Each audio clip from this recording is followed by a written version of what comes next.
Mas vamos lá, mas não atrapalhou não, porque isso também é de interesse de todos. Mas vamos lá. Eu vou dar uma adiantadinha só aqui no próximo assunto da nossa unidade 2.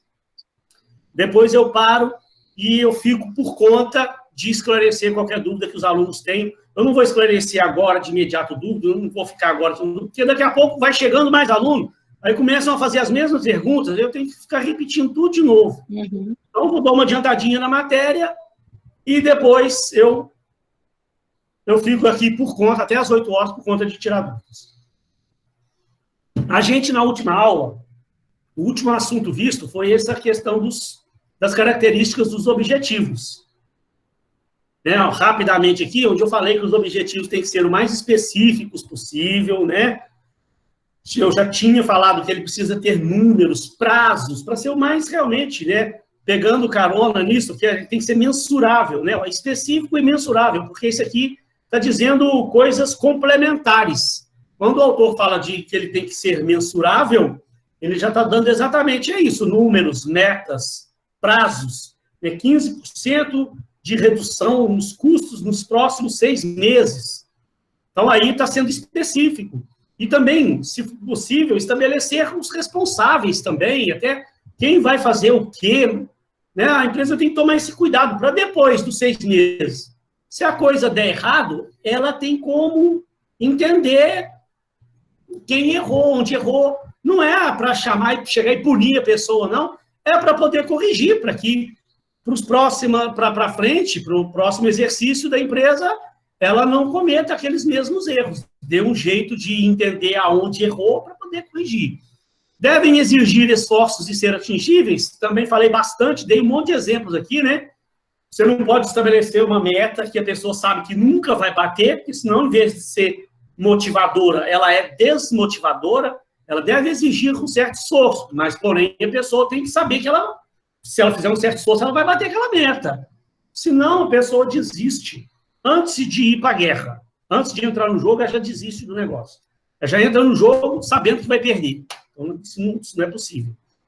E tem que ser consistentes, né? Consistente em curto prazo, médio prazo, longo prazo. Tem que ser consistente entre os objetivos e metas dos outros departamentos, dos outros setores, né? Então, tem que haver uma certa consistência. E ele tinha parado por aqui. Vou avançar mais um pouquinho só.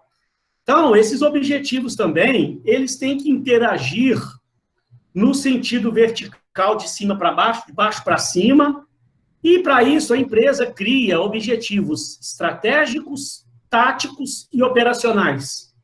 Eu falei que os objetivos eles têm que ser o mais específicos possível. Também aqui agora a gente vai ver que aí a empresa ela traça objetivos estratégicos, que é a nível da diretoria, alta administração da empresa.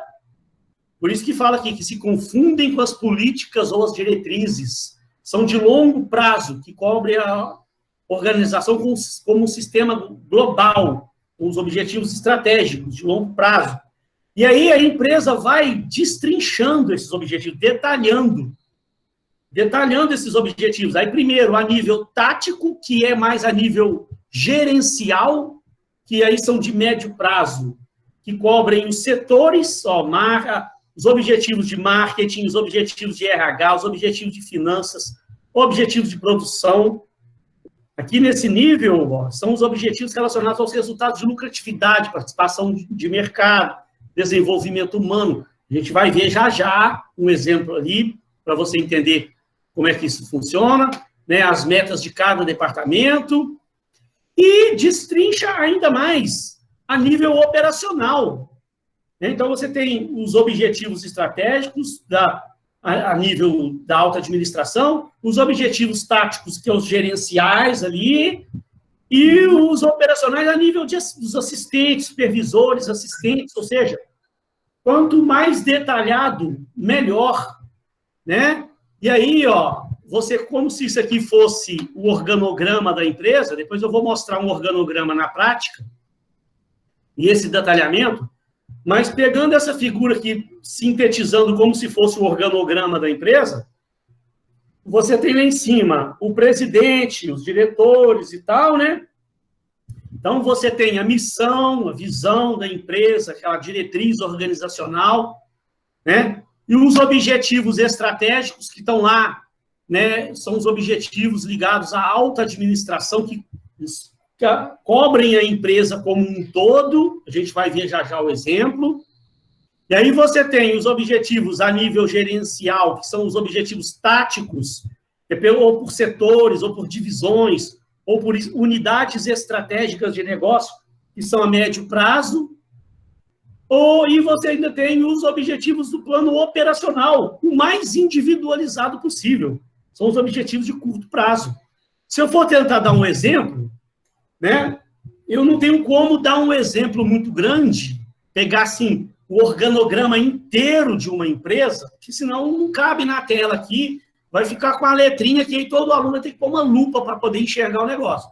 Então, eu peguei só basicamente aqui, ó, né, como se fosse o organograma da empresa resumido, mas para você entender que, olha lá, ó, você tem a missão, a visão, os valores da empresa e tal, aí você começa os objetivos estratégicos. Dentro do planejamento estratégico da empresa, você deve encontrar essa divisão desses objetivos e dessas metas, ó. Então, a nível estratégico, a presidência lá, a diretoria da empresa, ela quer, o presidente quer 12% de ROI, que é o retorno sobre o investimento, 5% de aumento anual na empresa, né? Isso, como o autor ele falou, ele engloba toda a empresa, né? A empresa precisa de ter 12% de ROI. A empresa precisa ter 5% de aumento anual. Para que isso aconteça, para que esse retorno aconteça, para que esse aumento de 5% aconteça, aí você começa a destrinchar isso em outros níveis, em outras camadas. O primeiro, a nível de diretoria. O diretor financeiro, então, para que aquele lucro, aquele retorno aconteça, esse aumento aconteça, ele vai ter uma meta, um objetivo, uma meta de um lucro anual de 12%. Para que essas coisas aconteçam, ele vai precisar criar um plano para cobrar devedores duvidosos em 2%, ele vai ter que reduzir o estoque em 10%. Isso tudo, gente, é estabelecido quando a empresa estabelece o planejamento estratégico dela lá, ela estuda toda a empresa, né? Então, é provável que, quando fez o estudo da empresa, que se estudou lá o giro de estoque da empresa, percebeu que a empresa está com estoque muito alto. E não tem necessidade. Hoje em dia, você pode perceber que as empresas hoje, elas trabalham com estoques o mais enxuto possível, né? Ainda mais dependendo do tipo de mercadoria, se for perecível, aí que o estoque é bem enxuto mesmo. Mas aí, então, nesse estudo, talvez aqui, podem ter percebido que o nível de estoque da empresa está muito alto. Então, uma forma de aumentar o retorno sobre o investimento é o diretor financeiro reduzir o estoque em 10%, sem afetar a empresa. Reduzir o ciclo financeiro em 35 dias. O que é ciclo financeiro? A empresa tem tantos dias para comprar matéria-prima e ela tem tantos dias para receber dos seus clientes. Isso é um ciclo financeiro. Então, tem empresa que compra matéria-prima e tem tantos dias para pagar, ela fabrica os produtos dela, vende, aí tem tantos dias para receber, então isso gera um ciclo. Então, você não pode ter um período de recebimento dos seus clientes maior do que um período de pagamento do seu fornecedor. Você tem que, né, tentar fazer com que você receba primeiro para poder pagar o fornecedor. Então, esse é o ciclo financeiro. Eu não vou entrar em tanto detalhe aqui, porque não é o objetivo principal da matéria, só para você meio que entender aqui o que o cara está dizendo. Mas para você ver que cada um dentro da empresa vai ter os seus objetivos e suas metas, inclusive a diretoria da empresa, o diretor. E aí, ó, dentro dessa área financeira, você ainda tem, por exemplo, o gerente de contas a receber, que é subordinado ao diretor financeiro, ele também tem suas metas, seus objetivos e metas. Lá. Então, ele vai ter que enviar cobranças em 5 dias, verificar um novo crédito em 1 dia, cobrar devedores atrasados todos os dias, e assim vai. Aí, do gerente para baixo, os assistentes também vão ter suas metas, também quase que diárias. Então, aí no outro setor, olha lá, para que isso tudo aconteça, a empresa tenha 12% de ROI, 5% de aumento, o diretor industrial vai ter que produzir 1.200.000 produtos, com custo médio de R$18. Então, ele vai ter que aumentar a produtividade em 2%, reduzir o ciclo operacional em 3%. O supervisor de máquina vai ter que lá, produzir 150 unidades a um custo médio de R$16, reduzir em 7% as máquinas paradas, né, naquele planejamento dele, identificar que tem máquinas obsoletas paradas, o cara vai ficar, então, responsável, tem o objetivo de tirar aquelas máquinas paradas, reduzir o ciclo operacional, e aí lá, o cara do marketing, né, vai ter que vender, fazer campanhas que consigam vender as 1.200.000 produtos que o diretor industrial fabricar. O diretor industrial vai fabricar a R$18, o cara do marketing vai ter que colocar isso à venda a 27, ele vai ter que introduzir um novo produto, aumentar as vendas em 5%, e aí, o gerente de vendas da região 1 também vai ter suas metas, olha lá, responder ao cliente em 2 horas, ter uma cota de vendas de 120.000 unidades por ano, visitar um novo cliente a 4 dias, visitar um grande cliente a cada 7 dias, e aí os assistentes dos gerentes também vão ter suas metas estabelecidas.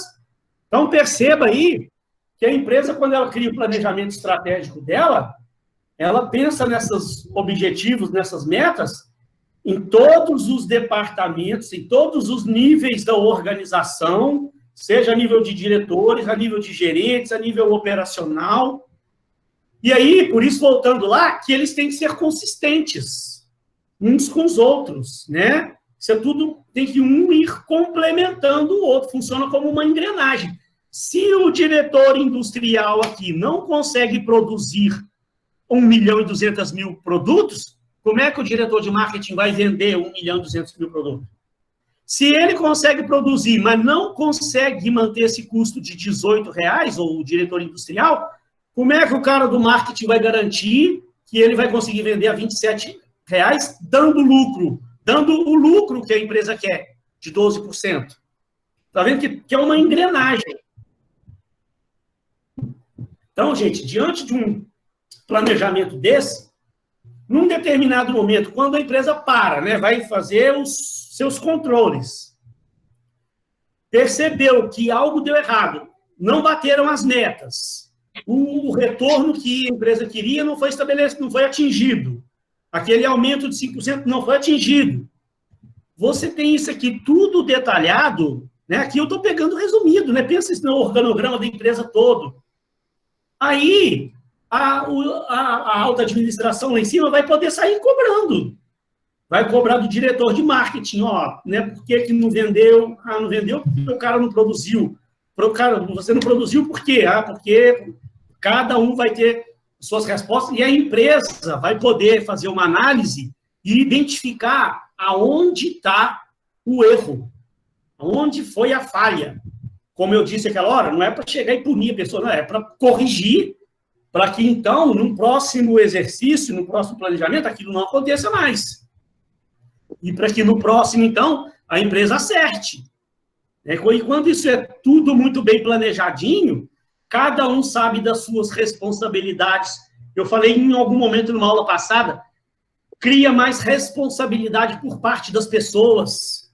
Cada um se compromete mais. Quando se estabelece para você a sua meta, o que você tem que fazer, e você sabe que se você não cumprir a sua meta, vai dar problema na meta do seu colega de trabalho do outro setor, vai comprometer o seu setor do lado, que fica dependendo da produção do seu setor, você se compromete para que a coisa dê certo.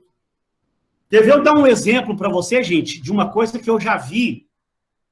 Eu não estou inventando, não é mentira. Eu estava participando de uma consultoria numa empresa, eu vi uma coisa assim, que foi uma das coisas mais absurdas que eu já vi na minha vida. Era final de ano, ia ter uma reunião lá, do diretor da empresa com os gerentes da empresa, da alta administração da empresa. E o cara, eu estava dando uma consultoria lá, ele me chamou para eu participar também, que eu estava muito envolvido lá no processo da empresa. Isso era final de ano, eles estavam planejando como é que ia ser o próximo ano da empresa e tal, não sei o quê, né? e não tinha planejamento nenhum. O diretor estava só falando o que a empresa ia fazer, falando de boca. O que a empresa ia fazer no próximo ano. Eu estava achando aquilo meio estranho e tal. E, num determinado momento, um gerente lá virou para o presidente e falou: presidente, mas próximo ano, como é que vai ser? Cadê? Nós não temos assim, um planejamento estratégico. Como é que está a questão das metas, objetivos de cada setor? O que nós vamos fazer? Gente, eu não estou brincando, hein? O diretor-presidente da empresa falou assim: gente, no ano que vem, nós vamos tocando para onde o vento nos levar. Vamos indo. As missões estão aí, cada um está com a sua missão, e vamos seguindo o rumo para onde o vento nos levar, nós vamos. Eu vi aquilo e eu falei: Jesus, misericórdia, Jesus tenha pena de um negócio desse. Como é que um diretor, presidente de uma empresa, vira para o funcionário, não tem... Chegou no final de ano, estou achando que o cara ia apresentar um planejamento estratégico. Não tinha, não foi feito planejamento estratégico nenhum. Ele simplesmente falou como é que a empresa ia estar funcionando no próximo ano, estabeleceu algumas missões, assim, sabe? Tudo muito vago para cada um, e não tem nem nada estabelecido, objetivo nenhum, meta nenhuma para departamento nenhum e para nível nenhum, de cargo nenhum. Então, cara, eu fico pensando, como é que a empresa, depois do próximo ano, como é que os funcionários vão se comprometer com alguma coisa? Ninguém sabe. Ninguém tem meta estabelecida, não tem objetivo, não sabe o que vai fazer, e vão tocar para onde o vento nos levar. Eu falei: Deus que tenha pena. Jesus amado, como é que pode um troço desse? Depois, no final do ano, os troços está tudo errado, e aí como é que o cara vai cobrar de alguém? Como é que ele vai identificar por que deu errado? Por que não deu nada certo? Por que o ano foi um fracasso? Não tem meta estabelecida, não tem objetivo nenhum para ninguém. Ninguém sabe o que vai fazer, não foi estabelecido. Ó, você vai ter que produzir tantas peças. Não foi estabelecido nada. Então, por isso que a empresa precisa saber fazer isso aqui muito bem feito, que esses objetivos tenham as suas metas estabelecidas, com os prazos estabelecidos, para que você possa controlar e cobrar e identificar onde está o erro na engrenagem. Tá bom? Aqui, gente, ó, a gente encerrou uma parte que era falando desses objetivos e vamos iniciar um assunto agora sobre a estrutura da força de vendas. Como eu falei para vocês, hoje é véspera da prova, então eu não vou, já são 7h10, né? Até que a gente depois vai conseguir botar isso tudo em dia, fiquem tranquilos. Mas eu não vou eu vou só falar mais um pouco aqui, alguns slides, eu não vou me estender demais aqui hoje, não. Eu vou pelo menos introduzir esse assunto, estrutura da força de vendas, fazer uma breve introdução para facilitar nas próximas aulas a gente dar continuidade aí a esse assunto, que aí eu vou encerrar e vou ficar aqui aberto a tirar dúvidas sobre a elaboração da prova, tá? Tirar dúvidas aí individualmente, aí, quem quiser perguntar alguma coisa sobre a prova. Então, só para me dar uma adiantada aqui, olha, vou ler o texto um pouquinho, a gente vai lendo, vai parando, e eu vou tentar dar um exemplo para vocês. Entre todas as equipes da empresa, a força de vendas talvez seja o grupo que exija uma estruturação mais complexa. Um dos motivos é que, pelo seu grau de importância em impulsionar o negócio, o resultado de suas ações pode significar o sucesso ou o fracasso da organização. Dando um intervalinho, empresas inteligentes hoje, pessoal, já entenderam muito bem, né, que a empresa, o sucesso dela depende e muito do setor de vendas. Se a empresa vende, ela vai embora, vai crescer e vai se perpetuar. Se a empresa não vende, ou se ela vende pouco e fica estagnada naquele nível de vendas dela, ela vai... Eu conheço muita empresa por aí assim, né? Eu conheço empresas que entenderam isso, investiram pesado na força de vendas dela para impulsionar as vendas, e elas foram crescendo numa ascendente exponencialmente, e eu conheço empresas do mesmo ramo que não investiram nisso, ficaram estagnadas ao longo dos últimos anos aí, ó. Passei anos sem ir lá na empresa, chega lá, voltei para uma consultoria numa empresa lá e tal, a empresa está lá, a mesma coisinha. Não cresceu nada, não aumentou a receita, não aumentou o número de funcionários, a receita veio aumentando, seguindo a inflação, né? Todo ano há um aumentozinho aí na inflação, um aumentozinho dos produtos da empresa e tal, ela vai aumentando de acordo com a inflação, basicamente, mas não houve aquele impulsionamento. Deixa eu ver se tem alguém perguntando alguma coisa aqui, está fazendo um barulhinho. E não, era gente querendo entrar. Né? Então, gente, negócio para a empresa hoje, inteligente, para ela crescer, precisa de investir pesado em força de vendas, estruturar o departamento de vendas, treinar os vendedores com técnicas de vendas aprimoradas, que a gente vai começar a ver técnicas de venda na unidade 3 e 4, e vamos ver um monte de coisa bacana, né? Os treinamentos com a equipe, a motivação dessa equipe, que vai levar a empresa a dar passos largos. Continuando aqui no texto. Por isso, seja na criação de uma equipe, na sua readaptação a uma nova realidade, ou no aprimoramento de um modelo já adotado, avaliar sua estrutura é essencial para manter a empresa competitiva e aumentar as vendas.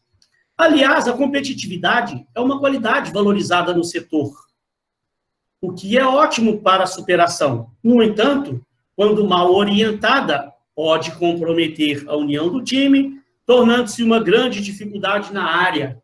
Então, no departamento de vendas, a gente vai ver, né, aos pouquinhos aí, lá na frente, a gente vai falar muito sobre isso, e é um setor que tem muita competitividade entre ele, né?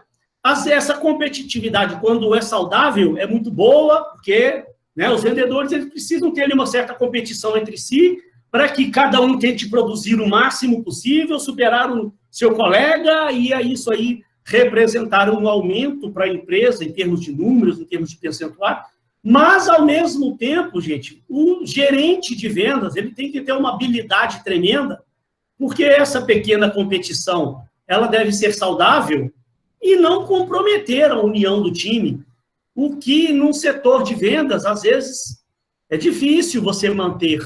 Né? Existe muita competição, realmente. Tá?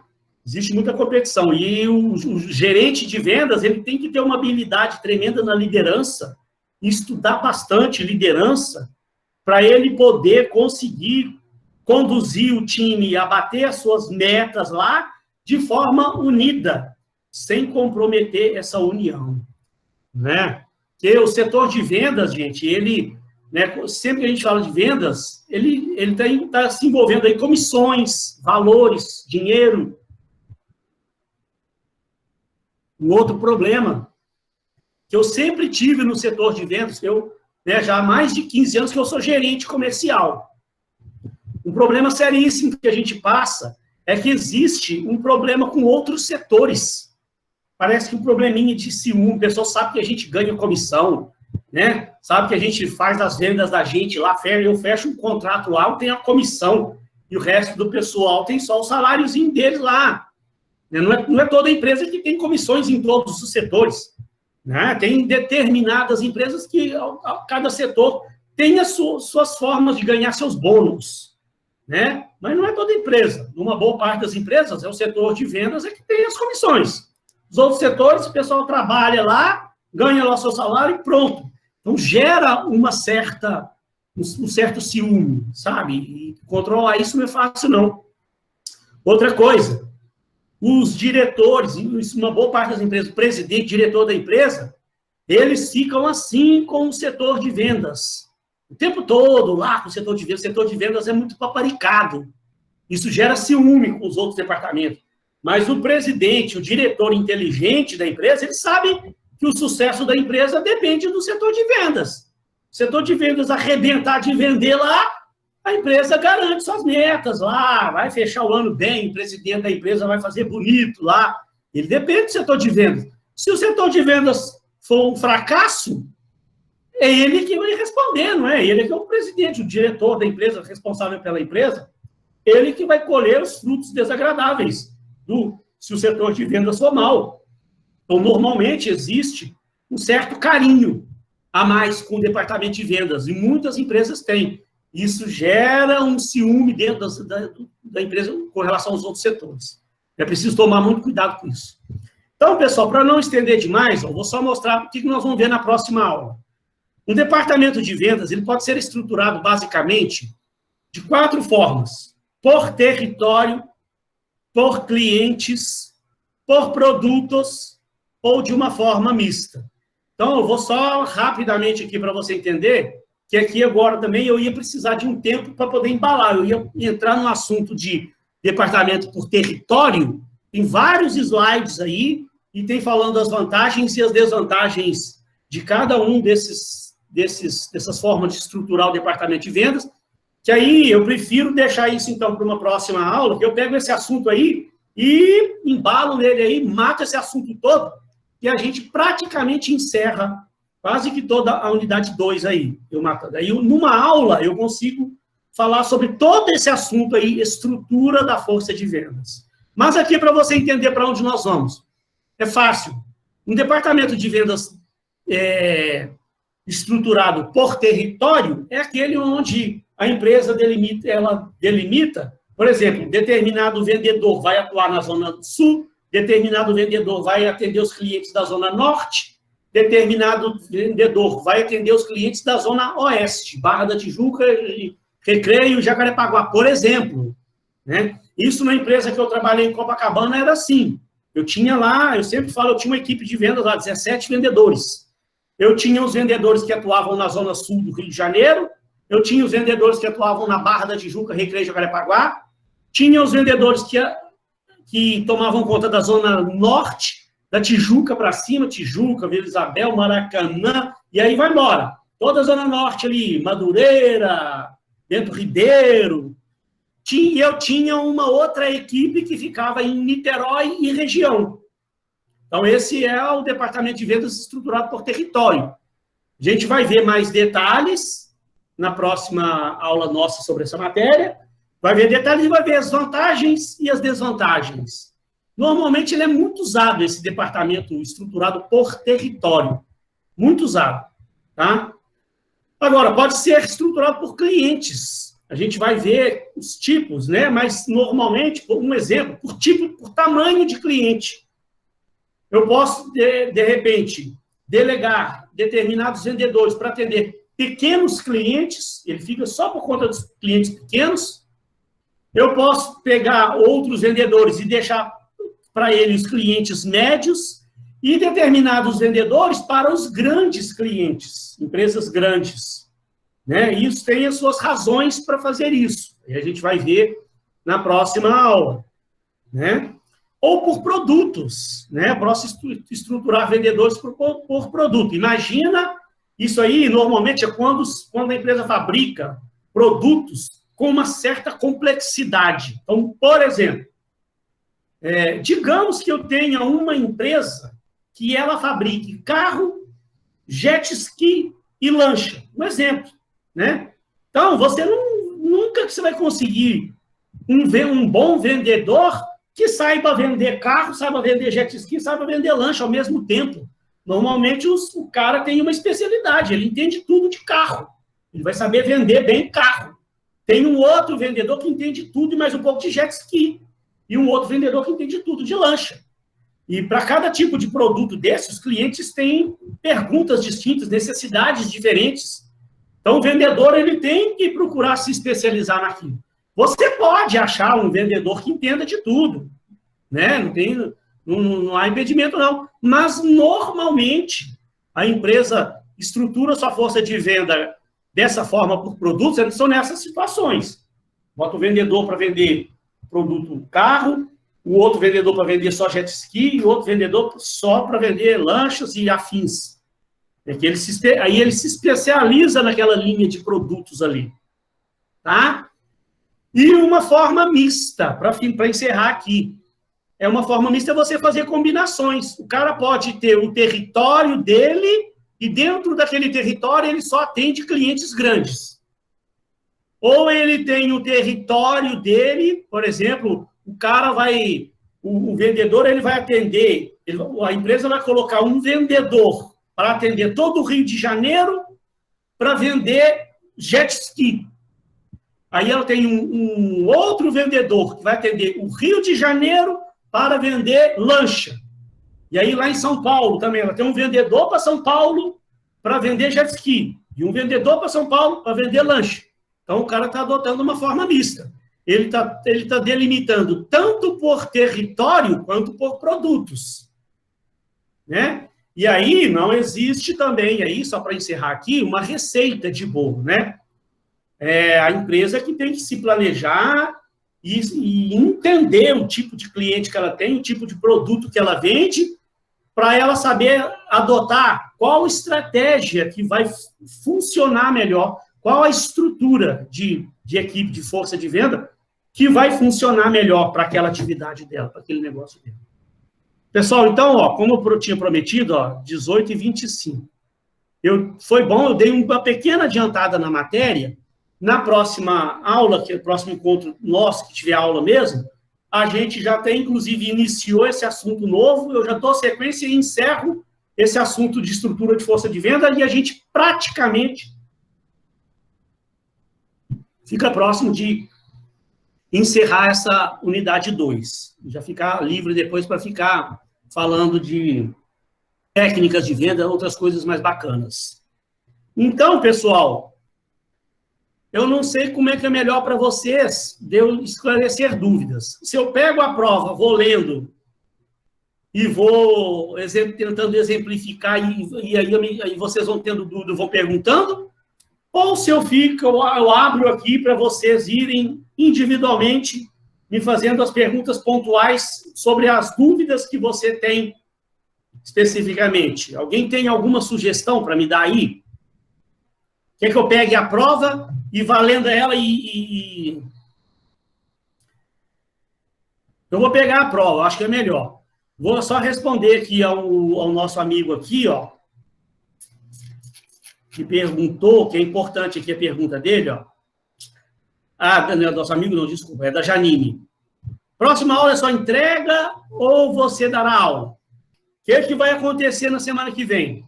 Por determinação da faculdade, na segunda-feira que vem, eu não posso dar matéria nova. Eu vou ter que estar aqui. Eu vou ter que abrir a videoconferência, eu tenho meu horário, é como se eu tivesse que bater ponto lá, eu vou ter que estar aqui com vocês. Essa hora, 7h26, da segunda-feira que vem, a prova, a entrega dela até 22 horas. Eu acho que é bem provável que uma boa parte dos alunos já entregaram a prova, né? Mas eu vou ficar aqui, eu não vou poder dar matéria nova. Não darei matéria nova na próxima segunda. Então, é para, no caso, realmente, daquele aluno que sempre deixa para a última hora para entregar a prova, que ainda tenha dúvida com relação à prova, tá? E aí, como será a entrega? Diretamente dentro do Classroom. Eu vou ler a prova toda. O que eu tinha mostrado para vocês? Ó, dentro do Classroom, cadê o Classroom? Não tem lá atividades? Não tem lá avaliação? Ó, aí no seu site aí você tem um campo para me enviar essa prova. Alguém tem dúvida com relação ao envio? Não, em relação ao envio, não. Porque a Tainá está perguntando, como será a entrega? Você vai enviar. Quer ver? Deixa eu dar um exemplo para vocês. Ó, aqui, ó, na turma de vocês, ninguém ainda me entregou. Ó, foram 47 alunos na sala, ninguém me entregou. Só para você entender, eu vou mostrar para você um exemplo de uma outra... Mas a postagem foi hoje, não foi, professor? Hã? A postagem da prova foi hoje. A postagem da prova foi hoje, não foi? Eu disponibilizava essa prova já semana passada, né? Eu já tinha disponibilizado. Aqui, ó, eu acho que de liderança de equipes, teve gente que já me entregou, quer ver? Oh, não, peraí, que é videoconferência. Só para você ver, quer ver aqui, ó. Olha lá, ó. Porque essa aqui, a minha turma é na segunda-feira de manhã, primeiro horário. 8h30 de manhã. Hoje, 8h30 de manhã, eu estava aqui. Eu estava aqui em aula com esse pessoal. E eles já estavam desenvolvendo a prova. E hoje eu acabei de tirar todas as dúvidas que eles tinham hoje de manhã. Aí eu falei, professor, eu estou com a prova já até meio caminho andado, agora com a sua explicação eu vou acabar ela aqui, posso te enviar? Pode. Então, olha lá, aqui só eu que vejo a prova. Ó. Tá vendo? Uns me mandam no Word, uns me mandam em PDF, ó. Tá vendo? Estou mostrando aqui para vocês verem. Ó. E eles me mandam, ó, 6 alunos aqui já me enviaram. Só eu que estou vendo. Ó. Um aluno aqui não vê a prova do outro, não. Nessa modalidade que eu postei ali de atividade. Então, aqui, ó, no campo de vocês lá em atividade, aqui nessa página, tem algum lugar aí por onde você me envia. Só eu que vou ver. Tá. É igual na APS, né? Oi? É igual na APS. Isso, igual a APS. Tá. É que eu realmente a última semana não pude acompanhar, e aí eu não vi o lançamento da prova. Tá. Então vamos lá, deixa eu dar uma lida na prova aqui para vocês e eu dar uma esclarecida aí, que tinha gente com dúvida mesmo. Ô, professor, Oi, desculpa. Tem alguma coisa modificada do que você falou semana passada, a não ser a data? Então, em relação ao teor da prova? Isso. Não. Em relação ao teor da prova, não. Então, a única coisa que eu fiz, eu acrescentei esse cabeçalho que eu estou mostrando agora, que foi a pedido da faculdade, e esses critérios de avaliação, que não tinha lá. Mas o teor da prova permanece o mesmo. Porque, assim, como eu já aí eu só queria tirar essa questão, porque eu estou dando continuidade agora. Teve mudança nenhuma, não. Já não ia fazer isso, não. Mudar a prova, não. Só acrescentei isso, não influencia em nada, não. Tá, obrigada. Nada. Gente, eu vou falando aqui, então. Se você tiver dúvida, pode me interromper, não tem problema, não. Liga seu microfone aí e fala, professor, isso aí me esclarece melhor assim. Mas, de repente, você deixa para o final e depois acaba esquecendo. Então, esses critérios de avaliação, eu também queria aproveitar, gente, e fazer um pequeno esclarecimento para você. Que exatamente vai ser cobrado. Então, aqui está até falando, ó, atendimento à norma culta. Mas o que aí subentende que é isso? Isso aqui foi a faculdade que pediu para a gente colocar isso. Mas eu não estou cobrando o atendimento às normas da ABNT nesse meu trabalho, não. Tá? A faculdade até queria, mas eu, por livre, espontânea vontade minha, mas se eu tiver problema com a faculdade, eu respondo lá para a faculdade. Sabe por quê, pessoal? Nós já estamos vivendo um momento tão tribulado da nossa vida. Está todo mundo sendo afetado com esse troço do coronavírus aí. Está uma confusão para todo mundo. Aí ficar ainda exigindo... O aluno já teve assim, né? Já foi uma mudança drástica, que a prova ia ser na sala de aula, agora é no trabalho, em casa de pesquisa. Aí tem aluno que está sem internet, está aquele sufoco todo mundo passando uma dificuldade. Eu ainda vou ficar exigindo que, cara, a norma da ABNT para complicar mais ainda a vida do aluno. Eu acho que é uma questão de bom senso. Então, mas também, gente, eu peço também que o aluno tenha pelo menos o bom senso também de não me mandar um trabalho todo escangalhado. Tudo desformatado, que aí também não. Aí eu vou descontar ponto. Pega um trabalho aqui que o cara não tem nenhum cuidado de, pelo menos, formatar assim, uma fonte, pelo menos. Ou o cara manda cada resposta com uma fonte diferente, com tamanho de fonte diferente, os troços todos, parágrafo tudo desformatado, tudo escangalhado. Isso aí fica até difícil para a gente corrigir.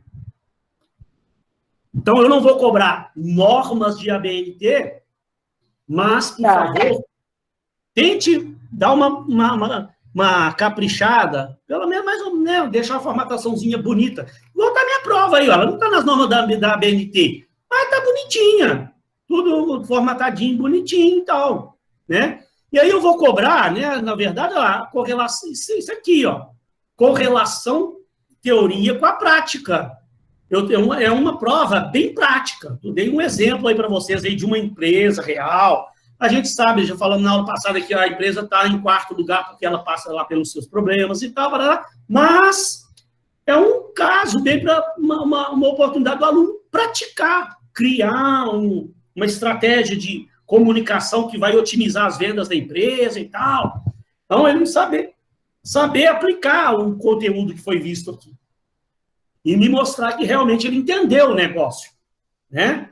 Então, ela deve ser feita individualmente, entregue pelo Classroom, como eu falei, até 13/4 às 22 horas, tá? E não haverá APS. Já tinha falado isso, mas só para me certificar de que todos entenderam que nós não temos APS, é só a prova valendo 10 pontos.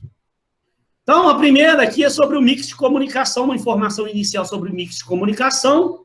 Tá bom. Eu não vou ler esse texto aqui do Kotler de novo, não, porque eu já li semana passada. É um texto introdutório que fala sobre o mix de comunicação, que eu já tenho, não sei quantas videoaulas que eu estou falando desse mix de comunicação, além do que eu já expliquei lá na sala de aula. Na aula passada eu já li isso aqui, então eu vou pular esse primeiro parágrafo. Indo para o segundo parágrafo. Em nossas aulas, vimos que a empresa precisa criar um mix de comunicação de forma estratégica. Só, gente, para aquele, né, que está meio um pouco perdido aí, o que é o mix de comunicação? Ó, tem 2 slides aqui na unidade 1. Unidade 1, ó, esses 2 slides aqui que falam do mix de comunicação. Tem 8 ferramentas que o Kotler mostra no livro deles. Propaganda, promoção de vendas, experiências, relações públicas, marketing digital, mobile marketing, que é o marketing para o celular, marketing direto interativo, vendas pessoais. Então, são essas as ferramentas do mix de comunicação que você tem para montar um mix aí, divulgar a empresa. O que é um mix? É você pegar um pouco de cada, né? Você vai pegar algumas ferramentas da propaganda, algumas ferramentas de promoção de vendas, algumas ferramentas de experiência, eventos de experiência, algumas ferramentas de relações públicas, e assim vai, e montar um mix, de forma que quando a pessoa esteja na rua, em casa, ela, a todo momento, ela esteja sendo impactada por alguma peça publicitária da empresa. Ela vê um outdoor, ela vê uma propaganda lá no Instagram, ela vê uma propaganda no Facebook, ela recebe uma mala direta, daí a pouco ela recebe um telefonema lá do telemarketing ativo da empresa, e assim vai. Ela está sendo sempre impactada. Isso, então, é um mix de comunicação, né? Que ele serve... Então, a empresa tem que saber fazer isso de forma assertiva, como eu já falei nas outras aulas, voltada para o seu público-alvo, que vem impulsionar vendas. Então, beleza. No link a seguir, você terá acesso à matéria Saiba como aproveitar ao máximo suas campanhas, que é da empresa Rock Content, que eu tinha falado. Eu, além de tudo que eu já falei, tem esses lá no Classroom, quando você clica aqui, ele gera um linkzinho que manda você direto para o site da Rock Content, onde a Rock Content lá está explicando melhor lá como é que isso funciona. Tá? Então, não vou, semana passada eu já expliquei isso aqui, não vou agora ler esse site da Rock Content todo de novo, não. Atividade. No site a seguir, você encontrará um ranking do marketing share das principais operadoras. O que é marketing share? Fatia de mercado, participação de mercado, né? A empresa que tem mais cliente, ela tem maior participação de mercado, portanto, ela tem mais market share, maior market share. Market share é um termo em inglês que é muito falado aqui, que significa exatamente isso, participação de mercado. Então, olha lá, ó, vou mostrar para você, lá nesse site aqui da Telecom, ó, vou clicar aqui para você ver, que mostra que a Oi, realmente, ela está atrás das demais operadoras. Eu sei, nós já até falamos na semana passada, que isso aí ela tem os seus problemas lá. Mas aqui, para a gente, no nosso trabalho, vamos imaginar que não haja os problemas que a empresa tenha, não. Tá? Aqui o objetivo não é estudar o problema da empresa, é saber trabalhar as ferramentas de comunicação. Então, a empresa tem 4º lugar. Você, como gerente de vendas da empresa, que trabalha lá em conjunto com o gerente de marketing, estão com a missão de reestruturar esse mix de comunicação da empresa de forma que ela mude um pouco esse cenário aqui, que ela aumente a sua participação de mercado.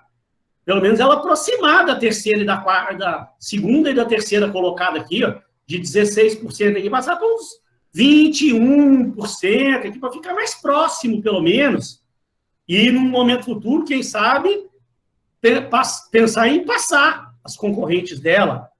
Então, essa que é a sua missão. Olha lá, ó, você é o atual gerente de vendas da Oi, trabalha em conjunto com o gerente de marketing. Vocês deverão elaborar um novo planejamento para o mix de comunicação da empresa, de forma a superar esse quadro atual e aumentar o market share da empresa. no site da Rock Content, você encontrará informações sobre como criar, seguindo o raciocínio do site da Rock Content. E o que foi visto na sala de aula, elabore um planejamento com 4 passos, 4 ou 5? 5 passos. Então, o planejamento que você tem que fazer, aí a prova começa aqui, ó, né? Daqui para baixo, aqui que você vai começar a me responder. Então, para você fazer um mix de comunicação bem feito, primeiro passo, você precisa definir esse público-alvo seu. Por quê? Para você não correr o risco de estar usando determinadas ferramentas aqui, ó, desse mix, que o seu público-alvo não consome mais. Por exemplo, eu falei na semana passada, você está aí programando fazer anúncios na televisão, por exemplo, sendo que, de repente, o seu público-alvo é o pessoal mais jovem que não vê mais televisão, fica só na mídia social. Então, primeiro passo, sempre que um profissional dessa área vai fazer esse tipo de trabalho, isso aqui é feito nas empresas o tempo todo, né? Você vai fazer um trabalho desse de montar um mix de comunicação, o primeiro passo é entender exatamente o público-alvo. Então, tem algumas coisas aqui que hoje um aluno me perguntou, tirou uma dúvida, que a professora, eu não entendi aquilo que você falou, qual o seu tipo de linguagem? Não, gente, isso aqui, eu quero que você me faça uma definição, me explique, descreva quem é o público-alvo. Precisa de colocar lá qual o seu tipo de linguagem, porque dependendo do seu público-alvo, de repente aqui não vem o caso. Pode ser que ele esteja uma linguagem diferente e tal, sei lá, esses públicos aí de surfista, por exemplo, imagina. Aqui eu peguei um texto padrão, né? Que vamos supor que você esteja fazendo um produto, divulgando um produto para surfista, uma prancha de surf aí. Eles têm uma linguagem um pouco diferente. Então, isso deveria impactar na sua mensagem que você vai criar. Você não pode, isso aqui, deixa eu explicar, até é bom para você entender. Por que eu tinha citado isso? Você não pode criar uma mensagem voltada para o surfista e me colocar eu de terno e gravata, falando, né, na língua culta. Os senhores, ao utilizar o nosso produto, a gente, né, eu tô usando uma linguagem completamente diferente da linguagem que eles usam. O surfista, a vida deles é diferente, eles falam muita gíria, o linguajar deles é diferente. Então, eu tenho que colocar um outro tipo de pessoa que combina com eles, que fale a língua deles. E a mensagem tem que ser na língua deles para criar empatia. Se eu coloco um cara de terno anunciando prancha de surf para eles não vão nem ver a propaganda. Então, quando eu falei ali, defina o seu tipo de linguagem, é isso, né? Eles têm uma cultura um pouco diferenciada. Agora, o seu público tem algum tipo de linguagem? Não, então não precisa de você citar nada. Se você perceber que não tem. Quais são as suas principais necessidades e interesse? Esse público da TIM, o que eles estão buscando? Eles querem uma internet mais veloz? Eles querem economia? Eles querem uma internet mais barata? Eles querem uma internet que dure mais? Sei lá. Aí você também precisa fazer um trabalhinho de pesquisa. Você pode pesquisar em qualquer outro site que você quiser, né? E tentar entender quais são realmente aquelas necessidades, o que eles hoje estão buscando, e entender também quais são as mídias que eles acessam. É por causa daquilo que eu falei, para você não ficar criando ações em mídias que eles não vejam, né? Igual eu estou falando aqui, só para você entender. O que você precisa entender? Vamos supor que você esteja criando um produto para pessoas da terceira idade, para combater o coronavírus agora. Você vai ficar anunciando no Instagram? Essas pessoas da terceira idade, é raro você ver uma pessoa de 70, 80 anos que está lá no Instagram. Tem alguns, mas é muito pouco. Então, você vai criar um produto para pessoa de terceira idade, você não precisa, de repente, nem pensar em fazer ações em redes sociais.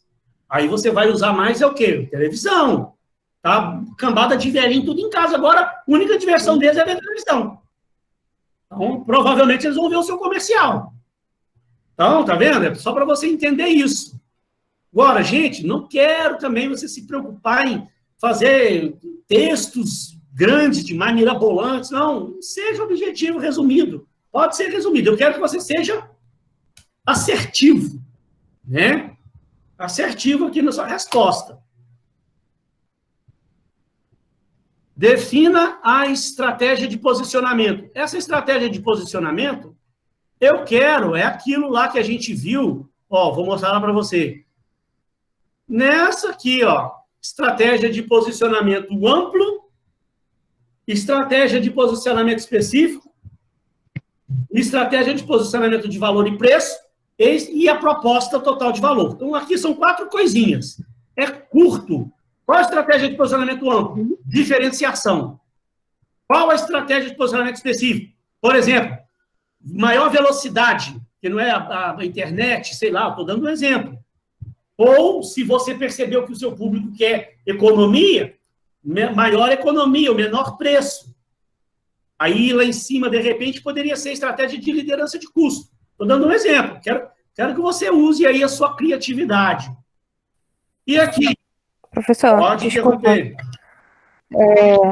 Na aula, nessa parte de posicionamento, você disse que... São 3, né, na verdade, do amplo. Você disse que não poderia usar 2 juntos, na verdade. Teria um só, o foco em um só.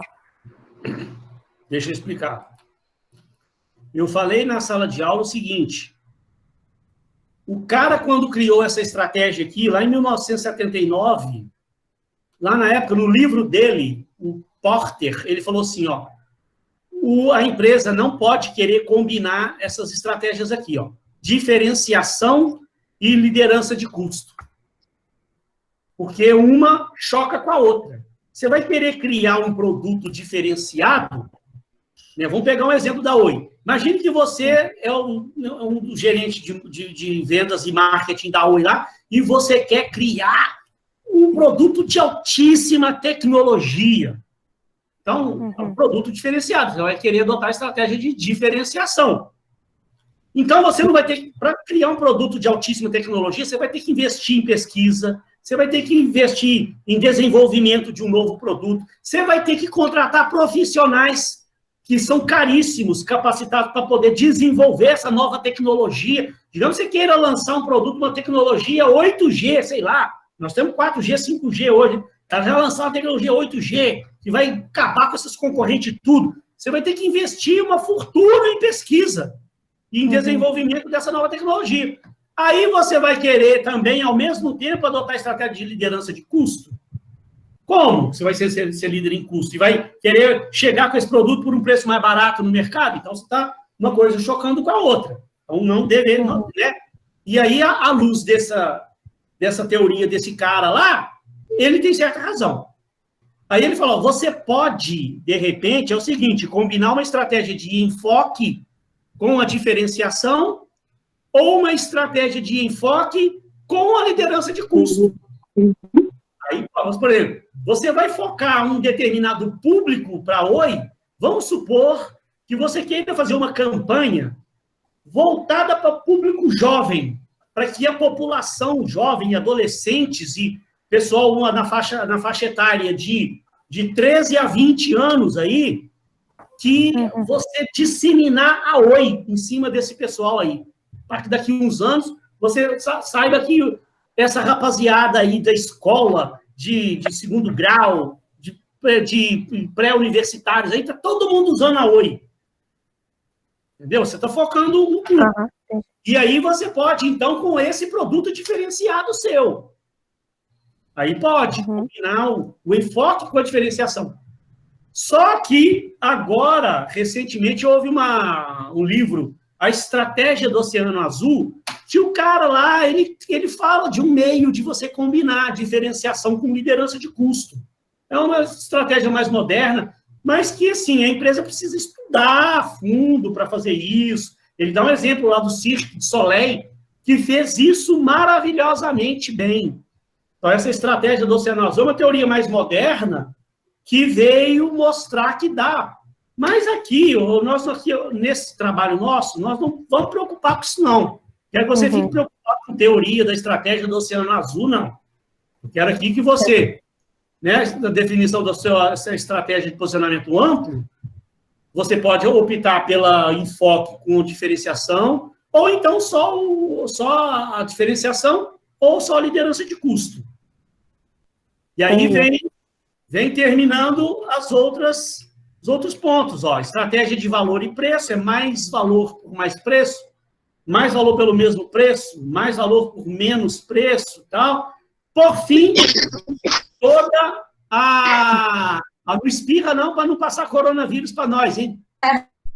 Estou brincando, brincadeira. Vamos lá. Por fim, a proposta total de valor, que aí aqui você vai listar todos os benefícios que um possível cliente vai ter ao ser cliente da Oi. Digamos que se eu sou cliente lá da TIM, aí eu vejo a sua campanha, né? E pense assim, nossa, eu vou cancelar o meu negócio lá com a TIM, vou passar para a Oi, que a menina viu a propaganda dela lá, falando um monte de coisa de vantagens. O que são essas vantagens aí? É a proposta total de valor. Aí você vai listar para mim tudo que eu teria de benefício ao deixar de ser um cliente da TIM, passar a ser um cliente da Oi.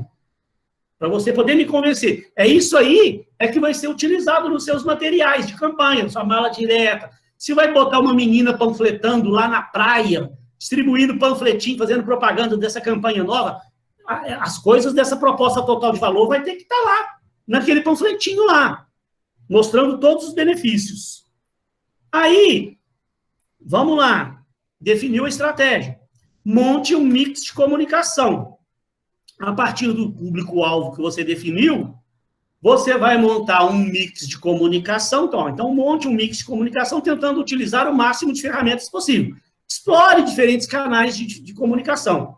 Voltando lá, você vai pegar agora aquelas ferramentas de comunicação, esses 2 slides aqui, ó, e vai montar um mix. O que você vai utilizar de propaganda? O que você vai utilizar de promoção de vendas? O que você vai utilizar de eventos, experiências, relações públicas, e por aí vai, essas outras aqui, vai me montar um mix, explorando ao máximo todas as ferramentas.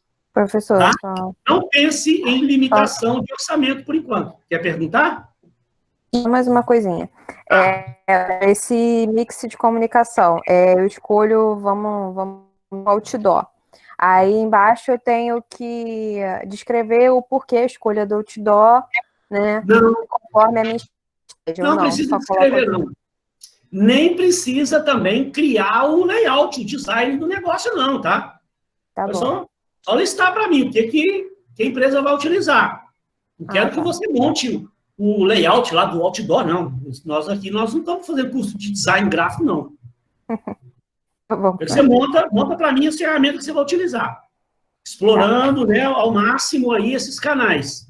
E além de você montar esse mix, eu quero que você crie um diferencial de campanha. O que é isso? Aí você vai pegar um negócio específico para ser o carro-chefe dessa campanha toda.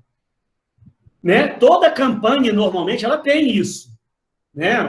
A empresa nunca que ela monta um mix, mas tem uma ferramenta que ela vai pegar para ser o carro-chefe dessa campanha. Por exemplo, hoje mesmo um aluno me mandou uma mensagem mais cedo, perguntando se poderia ser, por exemplo, o Instagram. Sim, claro. Você pode tentar criar uma campanha lá para o Instagram, por exemplo, ou uma outra mídia social, pode ser o Facebook. E aí você vai me descrever, não precisa de você criar o design do negócio, não. Você vai descrever para mim como que vai ser essa campanha. A pessoa vai ver uma campanha lá, o que vai estar anunciando, como é que vai ser essa ação aí. Como é que você vai chamar a atenção da pessoa usando lá o Instagram. Que aí é o seguinte, você vai ter um mix, ó, explorando o máximo de ferramentas. Mais uma campanha que vai ser o carro-chefe ali, que você espera que é o que mais realmente vai atrair. Porque a empresa nenhuma faz só uma campanhazinha só, não. Ela cria esse mix e pega uma coisa para fazer. E, por fim, eu dei um exemplo aqui da Friboi, tem um vídeo da Friboi aqui que você pode ver para tirar ideia, tem os bastidores da campanha da Friboi e tal. Por fim, você vai descrever também uma campanha diferenciada para o time de vendas. E aqui, foco principal da nossa matéria é o time de vendas. Tá? Então, eu não poderia deixar aqui de cobrar Uma campanha. Você vai usar a criatividade. Aqui a gente ainda viu pouca coisa, né? Ou praticamente nada de técnicas de vendas e tal, mas usa a sua criatividade com o que a gente já falou até agora. Tente usar a sua criatividade. E aqui, só para encerrar, eu falei na aula passada que esses dois aqui, ó, de repente, eles podem ser um só. E, por exemplo, você pode querer criar esse diferencial de campanha, criar uma campanha diferenciada usando a força de vendas. Por exemplo, vamos supor que você identificou que o seu público-alvo, ele frequenta muitas praias. Esquece também que agora está proibido ir para a praia, tá? Nós não estamos vivendo coronavírus no nosso trabalho, não. Digamos que as praias do Rio estejam todo final de semana abarrotadas de gente. E esse pessoal que frequenta a praia, ele é o seu público-alvo. Então, você pode pensar, então, né, pegar o seu time de vendas, aquelas meninas, distribuir panfleto, aquilo ali é uma equipe de vendas. E bolar tentar um diferencial de campanha e é para essas meninas fazerem na praia. Aí você está criando um diferencial de campanha utilizando as vendas pessoais. Então, você vai me descrever aí. Todo fim de semana, sábado e domingo, vai ter uma equipe composta de tantas pessoas, meninas e meninos, que vão percorrer todas as praias da Zona Sul do Rio de Janeiro, Leme, Copacabana, Ipanema, Leblon e, sei lá, Barra da Tijuca. Essa campanha, as meninas vão estar distribuindo, numa semana, elas vão distribuir panfletos, falando do lançamento da campanha. E na outra semana, elas vão vir, além dos panfletos, já vão vir com outras meninas vendendo chip, a preço promocional, por exemplo.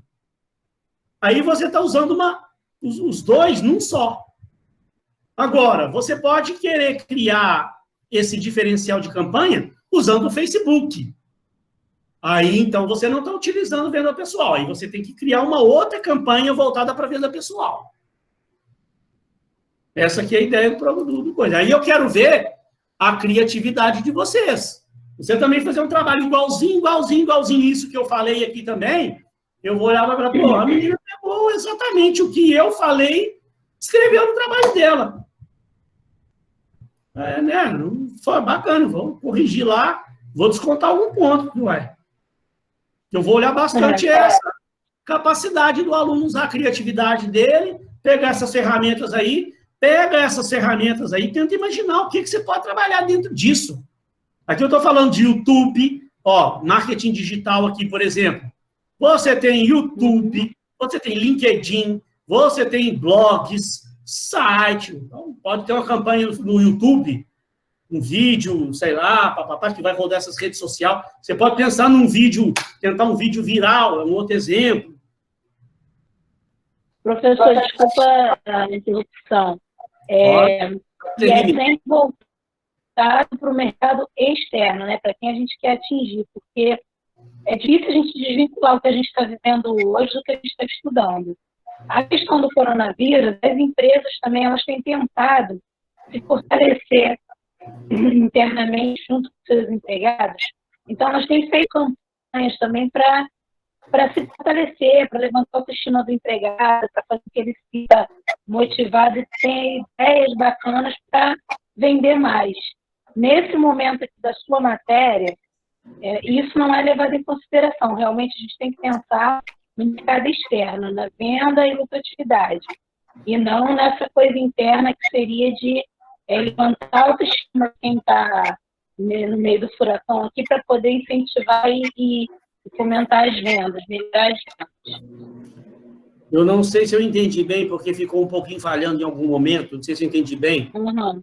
Quer dizer assim, você pode, de repente, aproveitar esse momento do coronavírus para criar uma campanha utilizando esse momento do coronavírus, é isso?